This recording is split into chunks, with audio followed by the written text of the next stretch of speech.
Good afternoon. Good morning, everybody. Thank you very much for making the time. I think a big round of applause for all of the speakers before, really. So the story that he relayed just now, I did get up this morning and I put on a suit that I bought as a regular fit initially. And over the months, it's turned into a slim fit. And it's not because it was a tight fit that I took it off. It's really that we rarely get opportunities to say and tell and express ourselves. And here I was offered an opportunity to come and say the things that have been frustrating me, the ramblings that I've been sharing with Lalani and her team who have organized this, and my friends who always sit there, and by the way, Gil, the words why and why not, my favorite. Yeah? So when somebody says, but this and that, why? Why not? Yeah? And that is, I think, what makes us as brand managers great at what we do. The one mistake we make, though, as brand managers is sometimes we use the wrong filters when we start looking at our markets. And we need to start appreciating that as Africans, when we are dealing with our own markets, the markets around us, it's important, as was said earlier, to know and understand your market. Live it. I've heard for years that, as you said, you've heard from all of the other speakers, that they don't understand finance. They don't know how to balance books. They don't know. Those of us that have grown up in the hood, township, ne? Tura, ne? We have seen grandmothers, day in, day out, same spot, same fish, same junkie. A junkie, by the way, is a fat cook. Ne? Same fish, same junkie. 3 doctorate graduates out of that house. Ne? And apparently she doesn't know how to count. Okay. We need to start redefining our narratives, people. We need to start appreciating who we are as a people. And out of that, build the future that this continent needs to be. Right, good day. I have slides. My name officially is Jermaine Hirifa Elago. Yes, my mother was a Jackson 5 fan. Thank goodness she liked the one with a really nice name. But there's a disadvantage to that. You get into primary school, saying Jermaine is a bit of a challenge, so I'm better known as Jerry. I'm Jerry Elago. Welcome to my country. Welcome to Windhoek. As my Twitter profile says, I'm trying to push up my numbers of followers, so... As you can see, my handle says I'm a proud African and a proud Namibian. Unapologetically. I do not apologize for it. I see the wrong and the good in what my country does. I see the wrong and the good in what Africa does. Because our biggest challenge is we stop ourselves short of engaging each other. And it's through engagement that we create and understand opportunity. If you lock yourself in a room, you will never see the opportunities that are presented to you by yourself or by others. Okay. I am 40 years old, 40 years young, very young man. I'm a social media enthusiast, but I'm very keen to engage my peers, to engage Africa, to engage the world in a conversation that will change the reality of Africa. One that is focused on redefining our narrative, but more especially myself in relation to my continent. So my talk really is a journey through those conversations I've had with myself, and an invitation for you all to join me in further conversations on it. This is Africa. Beautiful.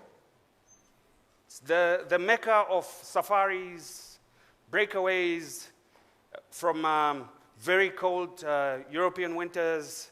There's a whole bunch of people in the West, more in the US, well, everywhere really now, that are very happy that our dollar and the rand is struggling because it's cheap for them now to have their dream holiday. Or perhaps this. Now, the image at the bottom to the right there, I think my right or your right, is from a popular movie, but it depicted a particular scenario in a particular country. So this could also be African. War-torn Africa, the Africa of disease and hopelessness, the basket case of the world. Or perhaps this, glitzy, inspirational, glamorous, innovative, game-changing, and you heard the dragons earlier today. Game-changing. Mind you, we also have game-changing in Namibia.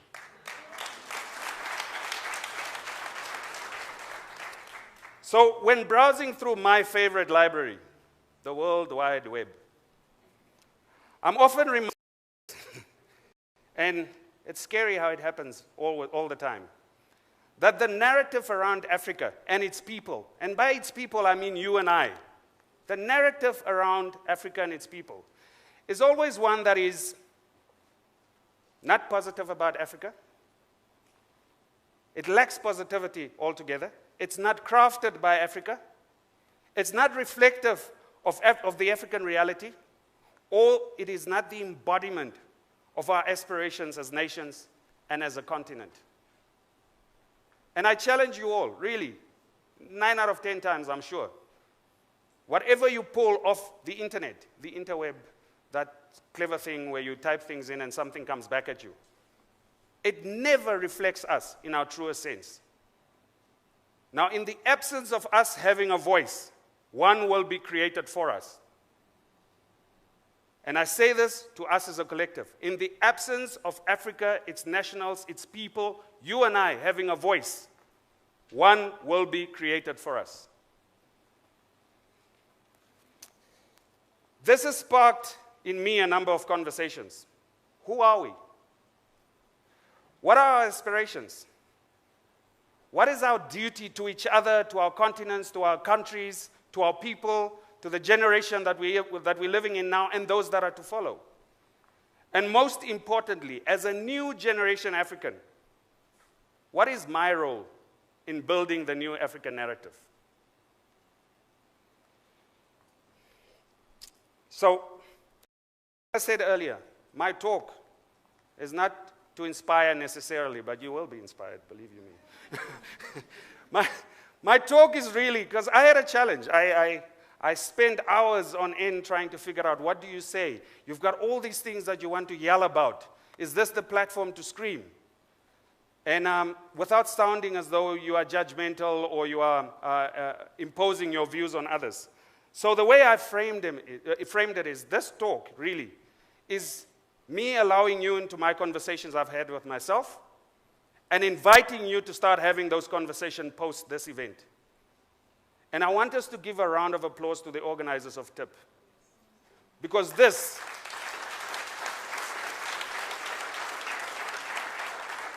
is what we need. We need to start engaging each other more and more. I also want to celebrate and recognize our president, who went, thank you, who went and had sessions in the remotest of towns, sitting, listening to communities. And do you know what was brilliant about it? He had his panel of ministers and PSS sitting there. And as you know, our president, when somebody asks a question, he goes, but I have him here. Comrade, can you... He did that. We need to engage more. That's how we unlock and realize our own potential.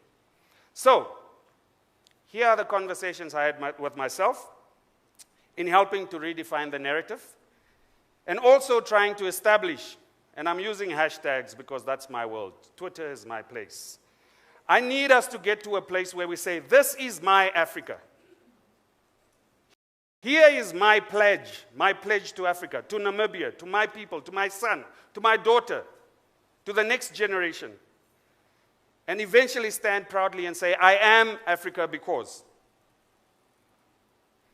This self-evaluation is a journey that we should all take if we are to transcend the narrow definitions, very narrow definitions, that are set for us as a people and a continent. It is time to take full ownership of our continent. All right, take a bit of a break. Close your eyes. Take a minute, maybe half a minute. Visualize, set a mental picture of your ideal Africa. Just briefly, in your head. And I know there's a lot of issues, so if it's that state-of-the-art hospital with kids running around, whatever, visualize it. Now, while you're doing that, just take a minute more and picture that Africa without you in it. Now, let me tell you why I asked you to do that. Many a times when you are asked to visualize something, you always include yourself in the picture. I see the success that I'm living. It's not often enough that we actually look at the future we want to shape, create, and most importantly, leave for the generations to follow. We quote Mandela. We quote Lumumba. We quote all of these brilliant, brilliant, brilliant forefathers. They've left their mark. What is this generation doing? And what mark are we going to leave? So, here goes. What difference can I make to ensure that Africa and its people prosper and they see the prosperity they deserve? Amongst many of these things, we need done. There's a lot. Amongst many of those, I would now like to share with you just a few of the sort of topics that I've had in my head. This is me talking to myself. We need to change our attitude and be part of the African solution. TIP is a great initiative, but these conversations need to happen more often, more frequently, and we need to challenge and break down the barriers of authority. Okay? We must proudly believe and hold as true that this is our continent. These are our markets. When all of those dragons were talking about how they were successful, I know they probably have ventured into international business opportunities, but I didn't hear any one of them said, in my business venture in India, or in my business venture in the south of the USA, no. What they said is, I grew my millions, my multi-millions. I'm on my path to billions through this continent. These are our markets. This is my Africa. I am Africa. You and I am Africa. You and I are the first, in some cases, second generation of wealthy Africa. We have a duty to this continent to invest in it and grow it.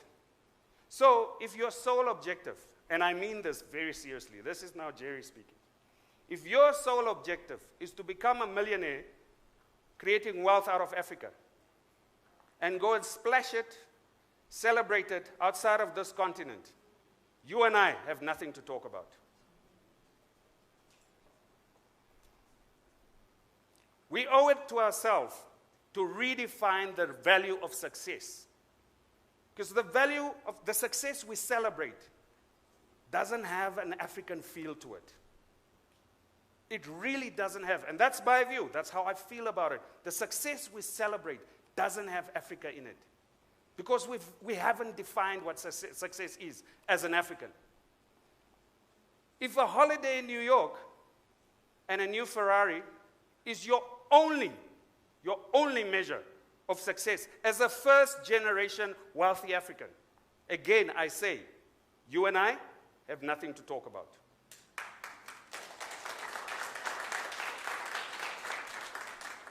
We need to frame our challenges and development priorities as African challenges and African priorities. I am Africa. I am Africa.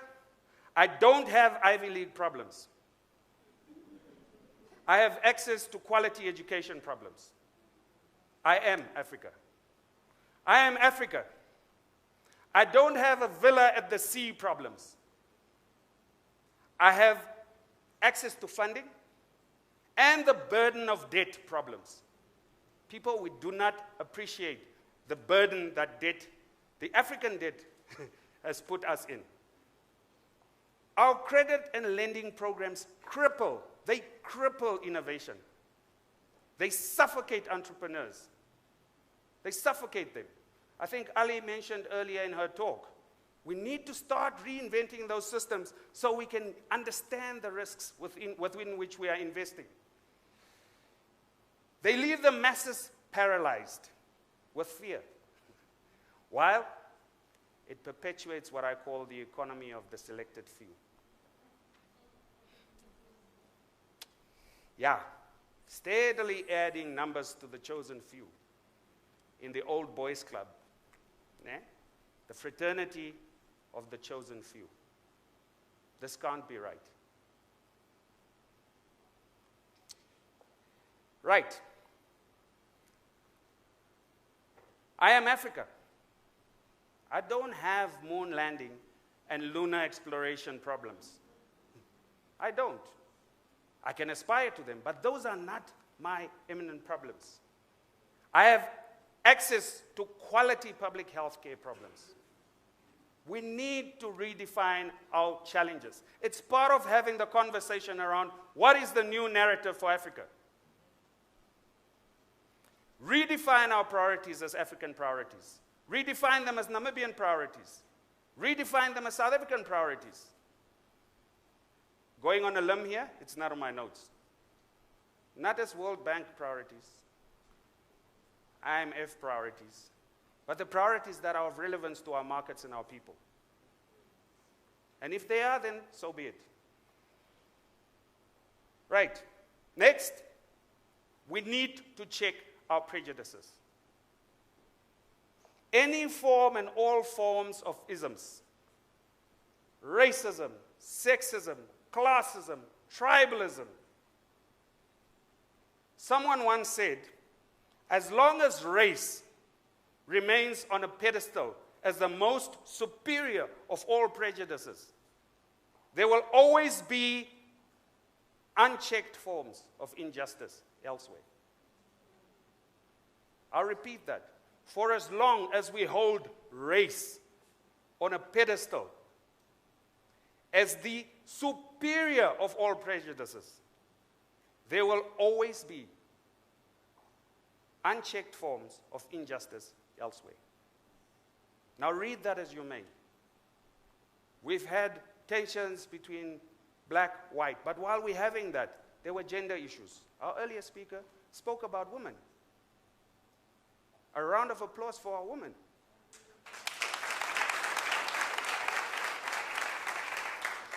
I don't know if any of you remember the Beijing conference.